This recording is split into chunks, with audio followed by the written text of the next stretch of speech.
बच्चों, स्वागत है आप सभी का आज के संस्कृत के क्लास में।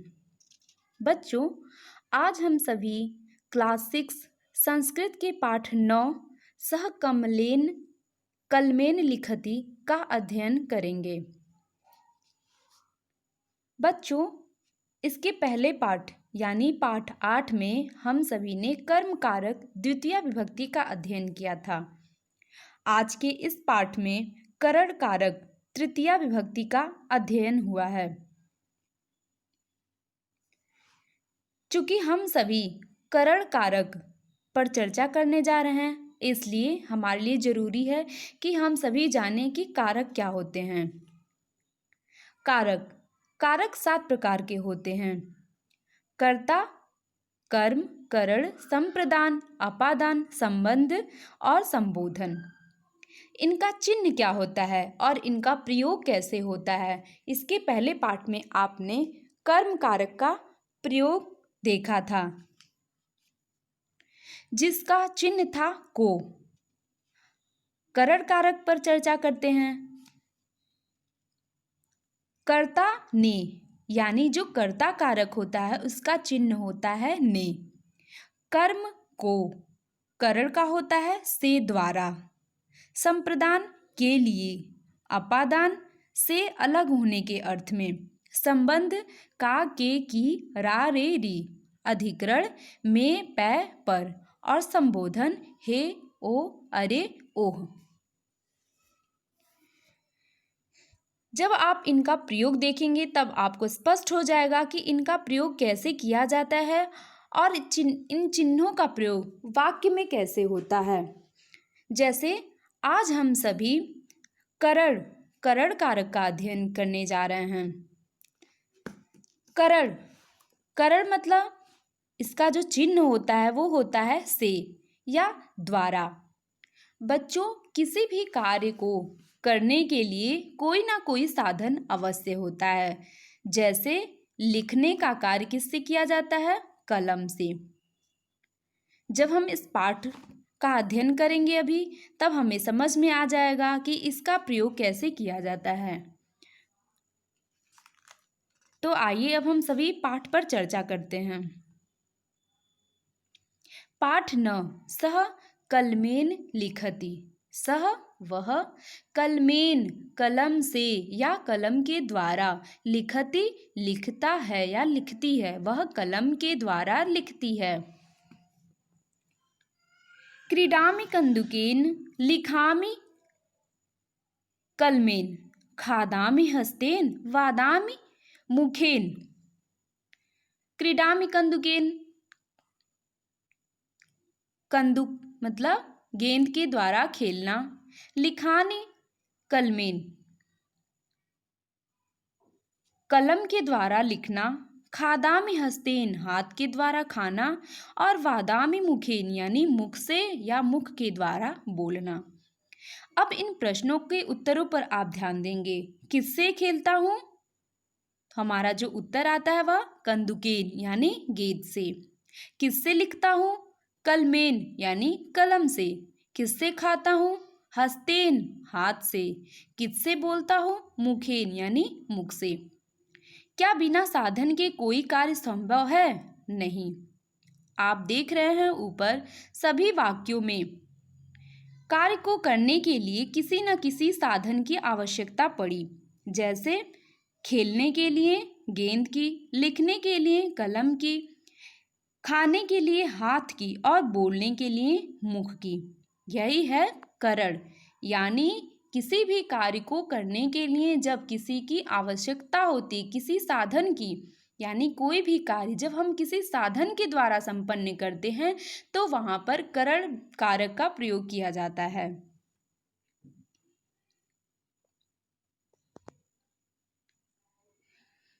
आइए अब इस पाठ को पढ़ते हैं।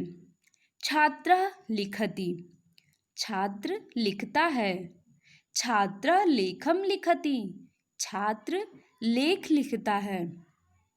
सह केन लेखम लिखति, केन किससे, लेखम लेख, लिखति सह वह यानी छात्र किससे लेख लिखता है।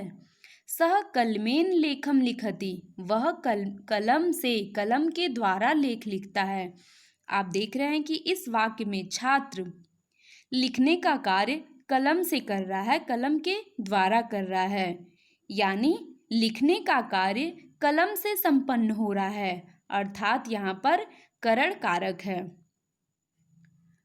अगला, राम रावणम मारयति, राम, राम ने, रावणम, रावण को, मारयति, मारा।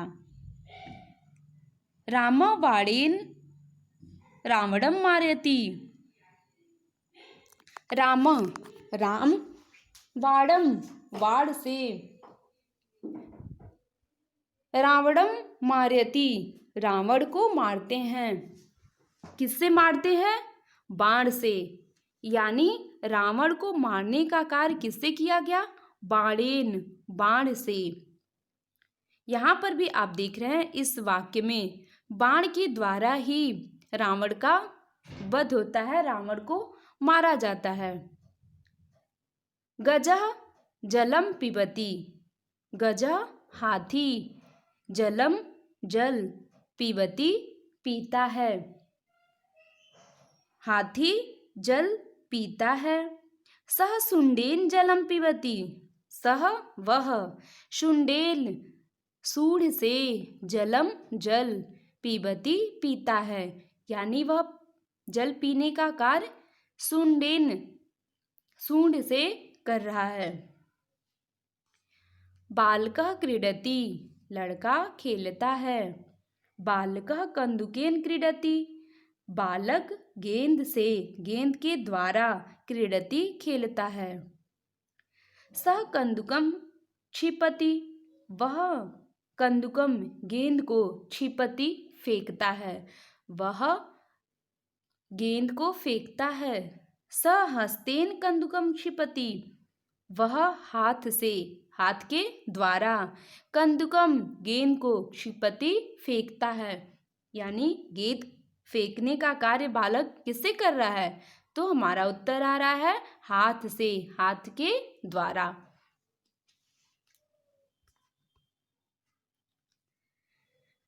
रोहितः अपि कन्दुकेन क्रीडति, रोहितः, रोहित, अपि भी, अपि का अर्थ होता है भी, कन्दुकेन गेंद से, क्रीडति खेलता है, रोहित भी गेंद से खेलता है। सह पादेन कन्दुकम क्षिपति, सह वह, पादेन पैर से, कन्दुकम गेंद को, क्षिपति फेंकता है, यानी वह गेंद को फेंकने का कार्य किससे कर रहा है? पादेन पैर से। वयम पादाभ्याम चलामः, वयम हम सब, पादाभ्याम पैरों से, चलामः चलते हैं, हस्ताभ्याम च नमामः, हाथों से नमस्कार करते हैं, च का अर्थ होता है और, हम सब पैर से चलते हैं और हाथों से नमस्कार करते हैं। वयम नेत्राभ्याम पश्यामः, वयम हम सब, नेत्राभ्याम आँखों से, आँखों के द्वारा, पश्यामः देखते हैं।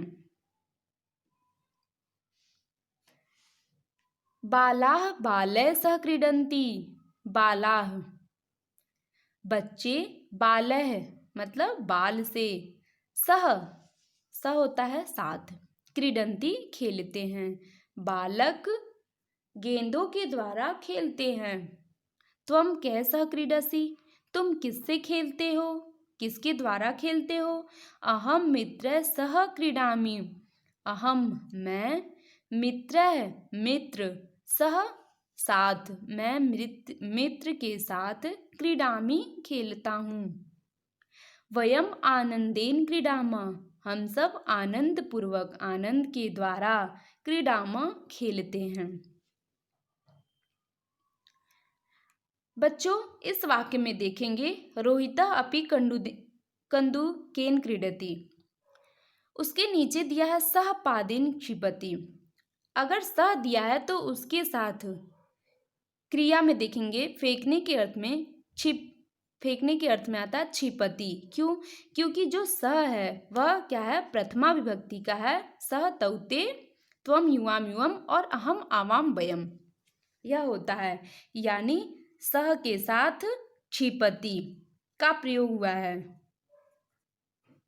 त्वम युवाम और युवम होता है। त्वम दिया है तो सी, यानी अगर दिया होता छिपसी, ये होता। युवाम, युवाम आप देख रहे हैं, और वयम, इन सबों के साथ जैसे जो दिया है उसी के साथ वैसे ही क्रिया का प्रयोग किया, यानी प्रथमा विभक्ति का है तो प्रथमा का प्रयोग किया गया होगा, और मध्यम पुरुष का होगा तो क्रिया के अंत में मध्यम लगा होगा, और उत्तम पुरुष का होगा तो क्रिया के अंत में भी उसी का प्रयोग किया गया होगा। जना विदेशम गच्छन्ति, लोग, जना लोग, विदेशम विदेश को, गच्छन्ति जाते हैं। यहीं पर आप देख लीजिए कि जना, जनः जनो जना, जना मतलब एक, जनो दो लोग, और जना मतलब लोग, बहुत सारे लोग। विदेशम विदेश, गच्छन्ति जाते हैं, जाते हैं, यानी यहाँ पर गच्छ धातु में गच्छन्ति लगा है। एक होता तो गच्छति, दो रहता तो गच्छतः, और बहुत सारे हैं तो गच्छन्ति का प्रयोग किया गया है।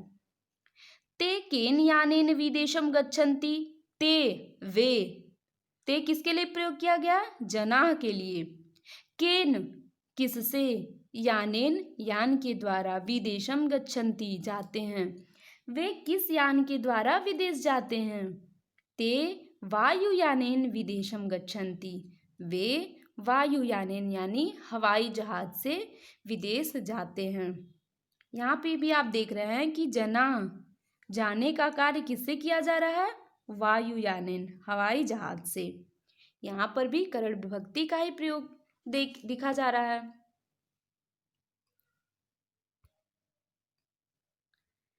अध्यापिका, अध्यापिका कहती हैं, सुनील त्वं केन यानेन विद्यालयम् आगच्छसि। अध्यापिका सुनील से कहती हैं कि त्वं, तुम, केन यानेन किस यान से, विद्यालयम आगच्छसि विद्यालय आते हो, किस साधन के द्वारा, किससे तुम विद्यालय आते हो? सुनीलः, सुनील कहता है, अहम मैं, बस यानेन बस के द्वारा, विद्यालयम आगच्छामि विद्यालय आता हूँ। सुनील बस से विद्यालय आता है, इसलिए वह अपनी अध्यापिका से कहता है, अहम बस यानेन विद्यालयम आगच्छामि, मैं बस के द्वारा विद्यालय आता हूँ। अब सुनील विद्यालय आने का कार्य किससे कर रहा है? बस से, बस के द्वारा।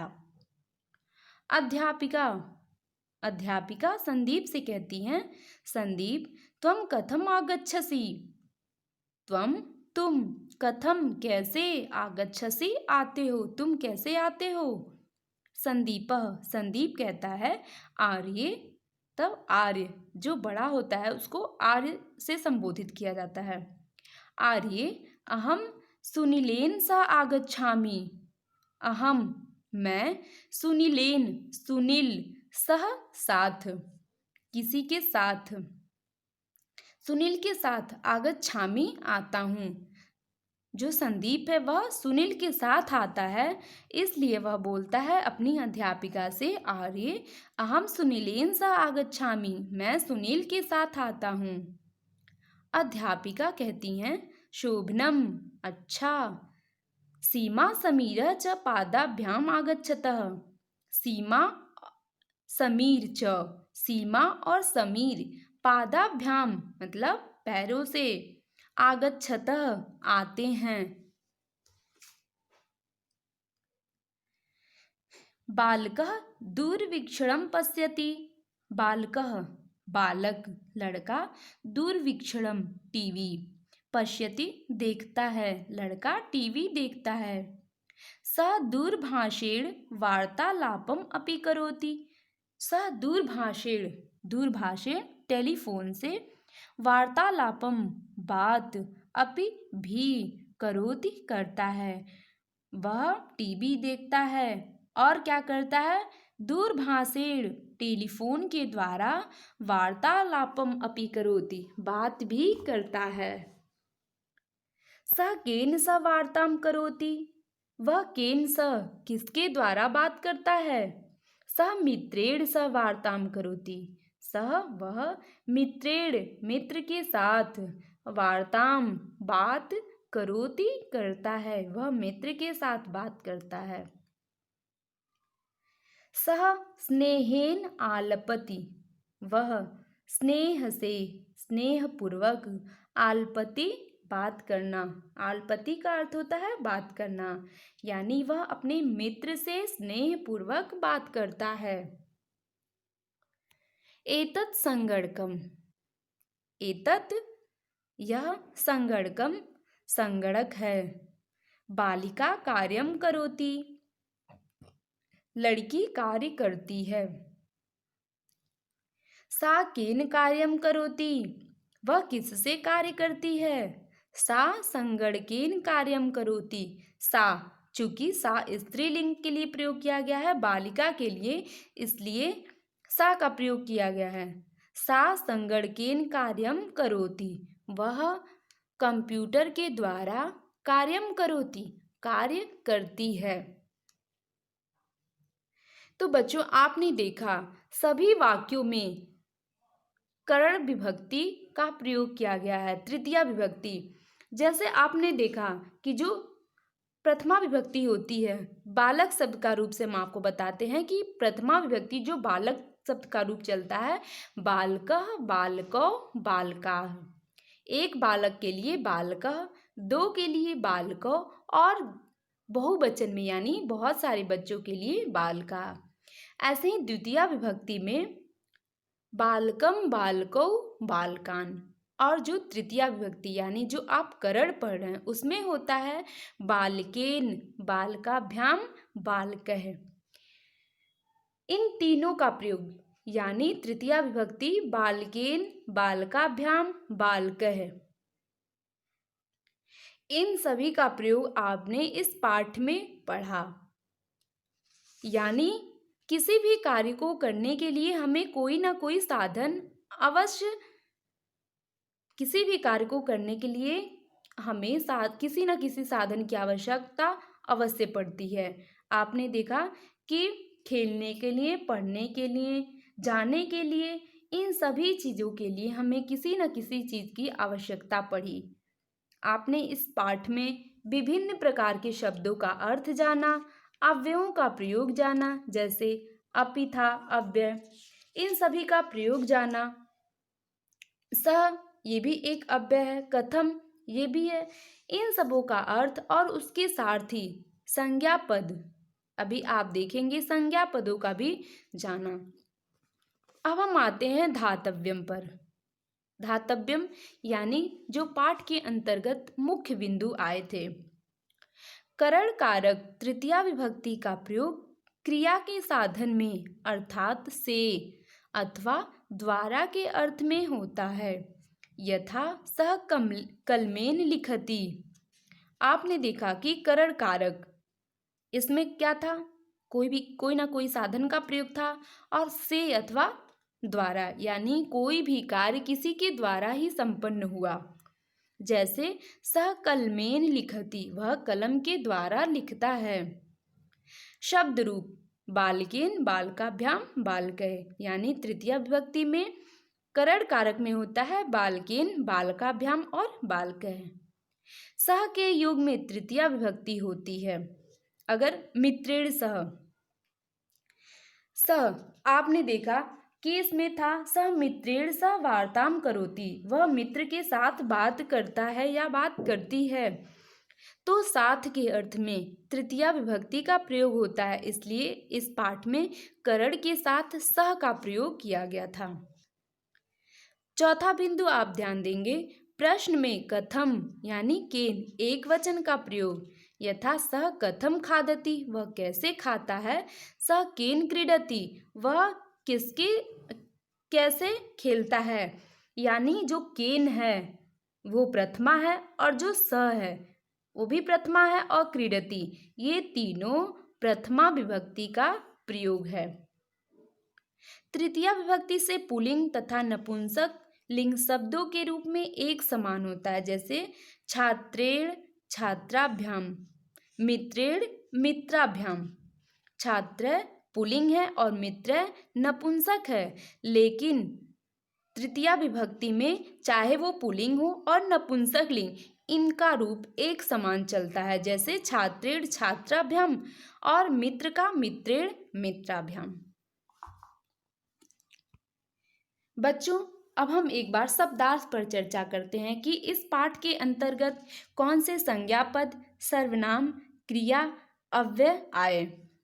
संज्ञा पद इसमें थे सुंडेन, सूंड से, पादेन, पैर से, नेत्राभ्याम, दो आंखों से, संगणकेन, कंप्यूटर से। सर्वनाम पद थे केन, यानी किसके या किसके द्वारा। क्रियापदानि, क्षिपति फेंकता है या फेंकती है, आलपति बात करती है। क्रिया वही होता है जिससे कार्य का करना पता चलता है, यानी फेंकने का कार्य हो रहा है और बात करने का कार्य। अव्यय सह, यानी साथ, और कथम भी थे अव्यय। संज्ञा पद और भी क्या थे, हस्तेन, हस्ताभ्याम, वायुयेन, दूरभाषेण, सर्वनाम केन और कैः। कुर्यात और आलपेत, ये भी क्या है, क्रियापद हैं। कुर्यात यानी करना चाहिए, आलपेत यानी बात करनी चाहिए। तो बच्चों, यह आपका पाठ करण कारक तृतीया विभक्ति जो था, जिसका प्रयोग किया गया था, यहीं पर समाप्त होता है। ओके, धन्यवाद।